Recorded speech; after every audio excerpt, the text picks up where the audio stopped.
madaxweynaha maamulka Jubbaland oo si faahfaahsan uga hadlay xaaladda Puntland iyo duulaanka qaawan oo damjadiid iyo madaxweynaha waqtigiisii dhamaaday ay Puntland ku qaadeen isagoo fariin diray Axmed Madoobe sidoo kale sira badan ayuu banaanka keenay qodbada Axmed Madoobena waa eegayna sidoo kale waxaynu eegi doonaa qodbad kale oo uu jeediyay wasiirka amniga Jubbaland ninka la yiraahdo General Dhuumaal oo ka soo jeeda beesha Mareexaan ayaa fariintii ugu adkayd asna Puntland u soo diray markan waa Puntland aan dhahay Jubbaland oo garab istaagaysa Puntland maadaama muddo fara badan Puntland ay garab istaagi jirtay Jubbaland markan waa Axmed Madoobe iyo wasaaraddiisii amniga oo u dadaalaya shacabka Puntland fariintooda waan idin sidaa war kale oo weyn oo miidiyaha laga qariyay oo cid ka hadlaysa aysan jirin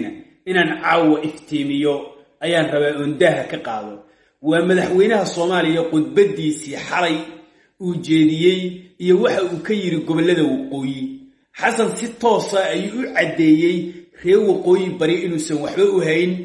sidoo kale wuxuu sheegay siyaasadda gobolada waqooyiga inay dib u eegis ku samayn doonaan calashaan waxaan raali gelin doonaa oo qancin doonaa reer waqooyi galbeed waxa ay doonayaan oo ula jeedo Somaliland haddaba hadalka madaxweynaha oo carab badan dhaliyay inuu muuqday mid cadeefadaysan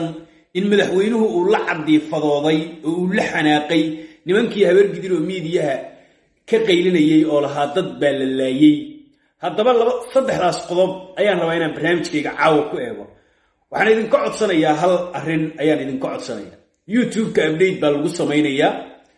waxaa la eegayaa dhinaca muuqaalada la soo geliyay iyo reactionada laga baxshay dhinaca dhanka leegta marka waxaan doonayaa intiina muuqaalkan uu soo gaarayo ilaa 3 biri meelahaas uu socdaaya muuqaalkan leeg badan inaad ii saadhaan oo qof walba oo daawadaba uu leeg gareeyo waxa uma dhimayso laakiin qiimeyn ayaa lagu samaynayaa dadka YouTube-ka ka hadlo oo dhan oo shirkadda YouTube ay samaynaysaa haddaadan nagu xirnayn nagu soo biir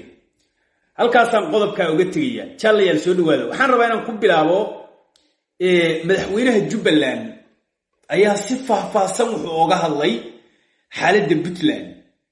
isagoo shacabka Puntland inay diyaar garoobaan ugu baaqay duulaanka Puntland lagu qaadayna wuxuu yiri waa Raas Gambooni 2 isagoo Jimcaale ku sifeeyay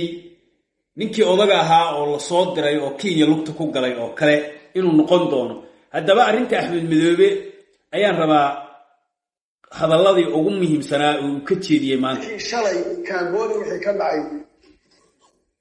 raadkii shalay Gambooni wixii ka dhacay Gambooni 2 baa maanta laga rabaa Puntland ka dhacay oo aan laga fakaraynin war dadka Puntland degan waa kuwii shalay dawladnimada dhisay dhaqan bay leeyihiin macnaha wuxuu sheegay in Gambooni 2 ay dhici doonto ma galaan kala tuur ma galayaan jimcaalaha la geenayo jimcaalaha la magacaabaya oo jimcaalihi Raas Gambooni muxuu kaga bedelay absolutely waxa kaga bedelay jimcaale wuxuu leeyahay Axmed Madoobe waa Xasan Ciraaqi buu leeyahay Xasan Ciraaqi xagee ku dambeeyay waa ogtiin meesha ku dambeeyay dawladii uu dhagaroobay oo uu dakaroobay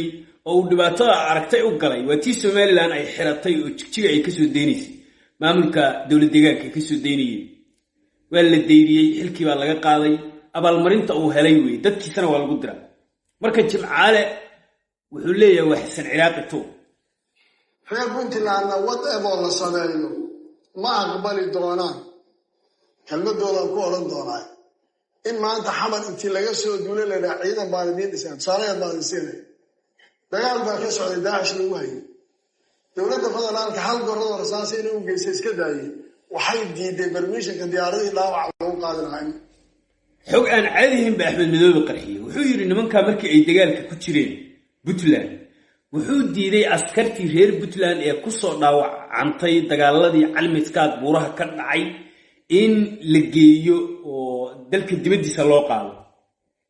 ayuu diiday hal gorado rasaas inuu u geeyay waa diiday marka ninkaasaa la ciidan baa idin dhisaya iyo Puntland baan rabaa waxaasoo dhan ogolaansho aviation ku sii waa ku dhaawac qaada waxay u taraysaa maanta jimcaalo rasaas qaadiyo gobdho baan ka dejinayna xabadaha qaadayna daydu forward lacagna way qaataa way ku waxaysan misarreeb Puntland oo siyaasadii iyo odayaashii wixii la isku ogaa annaga waxay gaareen Jubaland askariga markii lala soo hadlo lacagta loo soo diray oo lacagta account dawladda ku soo celiyo codkiina uu soo diro maanta codadka aan hayay mas'uuliyiinta dawladda ay saraakiisha la soo hadleen hadaan media dhigo dawladnimada dhan baa laga tagay Axmed Madoobe golofsiyo xirta sira badanna waa keenay wuxuu sheegay in dawladda xamar uu muuqaalo iyo codad ka hayo wuxuu sheegay in saraakiishiisa iyo ragga reer Jubaland lacaga fara badan loo sheegay lacagihii loo sheegayna in ay ku sugayeen akoonka maamulka Jubaland marka wuxuu Axmed Madoobe dareensan yahay in dadka Jubaland Puntland ay sagaajeysnayn qarashaadka ay qaadanayaan ay kala weyn tahay qadiyada iyo Puntland darnimada marka wuxuu leeyahay in la baraarugaa dhinaca kale wasiirka amniga ayaa asna afka furtay ninka la yiraahdo Dhuumaal lagu dhex jiraa Puntland baa lagu dhex jiraa Puntland baa saas la yeelayaa Puntland saas la yeelayaa xagga Puntland la yeelayaa horta marka uu horeysa Puntland waxa laga ma qaadayo Puntland waxaan u sheegayaa annagu Puntland aragtida aan ka qabnay saan u haysano waa ku dayashadii ummadda Soomaaliyeed ninkan waa Cornel waxa la yiraahdaa Dhuumaal baa la yiraahdaa saraakiishii wuxuu ka mid yahay dawladda Siyaad Barre wuxuu ka soo jeedaa gobolka Gedo waa beesha Maraxaan wuxuu ka mid yahay saraakiishii waqooyiga haysan jirtay ayuu ka mid yahay waa nin wax badan og macnaha Puntland waxa uu ka aaminsan yahay uu sheegaya ummadda Soomaaliyeed ku dayashadeedii waaye waa maamulkii ugu horeeyay oo la sameeyay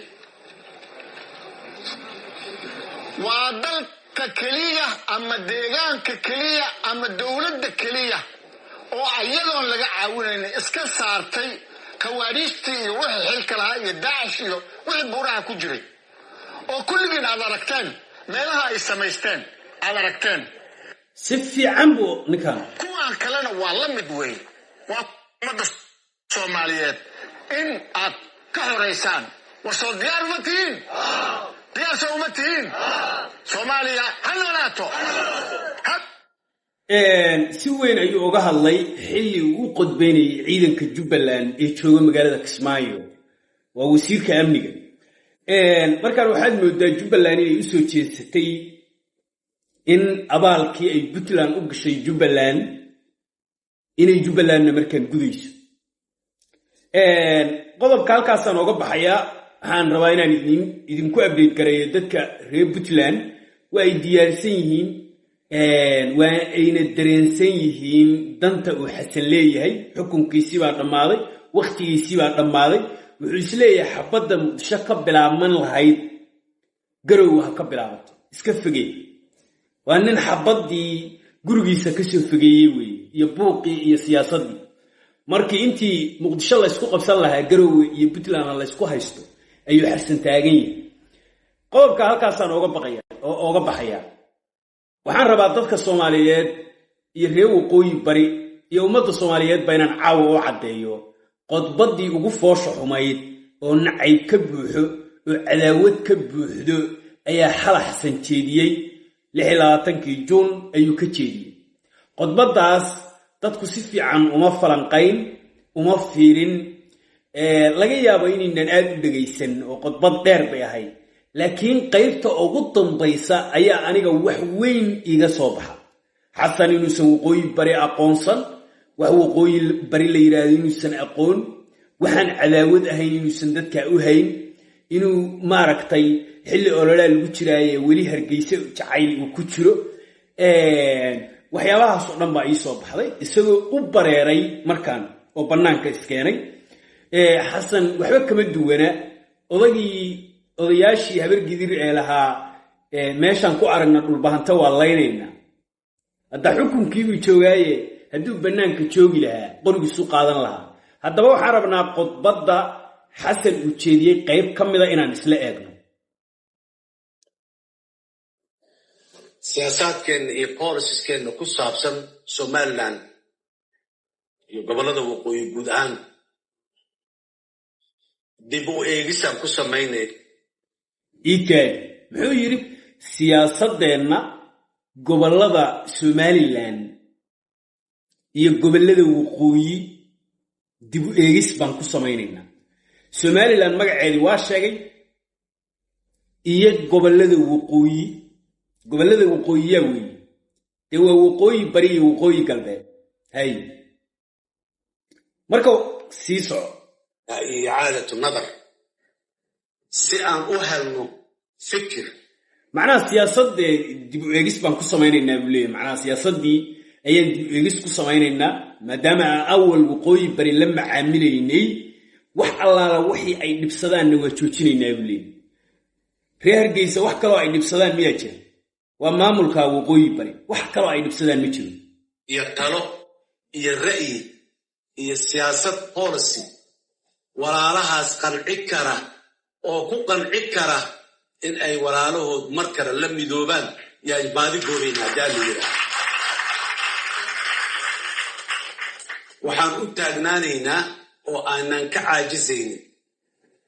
geed kasta iyo goor kastaba si fiican u dhegeyso. u taagnaana qadiyadaas oo aan dadkaas u qalmin maba ahaba annaga aan habboonayn dhegeyso qadiyadaas wixii aan habboonayn oo aan dadkaas u qalmin maba ahaba annaga dadkaas aan u qalmin inaan diidno waa u taagnaanaynaa. wax kaste oo reer Hargeysa aan u qalmin inay gobollada waqooyi ka hirgalaan waa diidaynaa waana u taagannahay inaan ka shaqayno ayuu leeyahay. siida wax kasta oo maslaxadda hooyada iyo aabbaha Soomaaliyeed ee carruurta korsanaya ee ku nool gobolladaas miyi iyo magaalaba maslaxad yar ay ugu jirto oo nololeed oo haybadeed oo sharafeed ay ugu jirtana bannaankay naga ooli doonaan haddii aan la yidhaahdo. wuxuu leeyahay sharafta hooyada Hargeyso iyo cunuga Hargeysa ku nool sharaftooda iyo wax kasta ay u baahan yihiin bannaankaasaan dhigaynaa waana ka shaqaynaynaa. hay tan laascaanood joogta iyo waqooyi bari yaa ka shaqaynaya ma taasaa loo jajuubayaa? siida xasan markaan hadalka aan aadka ula yaabay waxaa weeye ereyga dib u eegis. siyaasaadkeenna iyo policies-keenna ku saabsan Somaliland iyo gobollada waqooyi guud ahaan dib u eegisaan ku samaynaynaa. allah ilahe meeshan dib u eegis in lagu sameeyo u baahan gobollada waqooyi ma aha. meesha dib u eegis in lagu sameeyo u baahan waa magaalada Muqdisho. waa in dib u eegis lagu sameeyaa caasimadda Soomaaliya. waa in laga tashtaa dowladnimada Soomaaliya oo godka ku dhacday. in dib u eegis lagu sameeyo Soomaaliya dowladda Soomaaliya maanta u baahan ee uma baahna reer waqooyiga uma baahna ama waqooyi galbeed ha noqdaan ama nimankaas kale oo Hargeysa jooga waqooyi bari ha noqdaan intaba. marka waxaan leenahay dadka waqooyi bari degan kullay waa baraarugsan yihiin. xasan dhagartiisana waa ogaadeen. laga yaabo reer Puntland inay hadda maanta xasan ka jecel yihiin. cidda maanta mucaaradka xasan ku ah horta waa reer waqooyi bari waa baraarugsan yihiin. ayaga fariin u diri maayo laakiin waxaan leeyahay hadalkaas ninkii caqli leh baa garanaya qodbadda xasan u jeediyey si fiican u dhegeysta. ayadaa wax kasta ka dheehan ka dhan wax kasta ayadaad ka dheehan ka dhan. nimankan kale oo reer Puntland oo u shaqaynaya xasanna waxaan leenahay war xasan xataa xilli loo shaqeeyo ma joogo isagaa waqtigiisii dhammaa.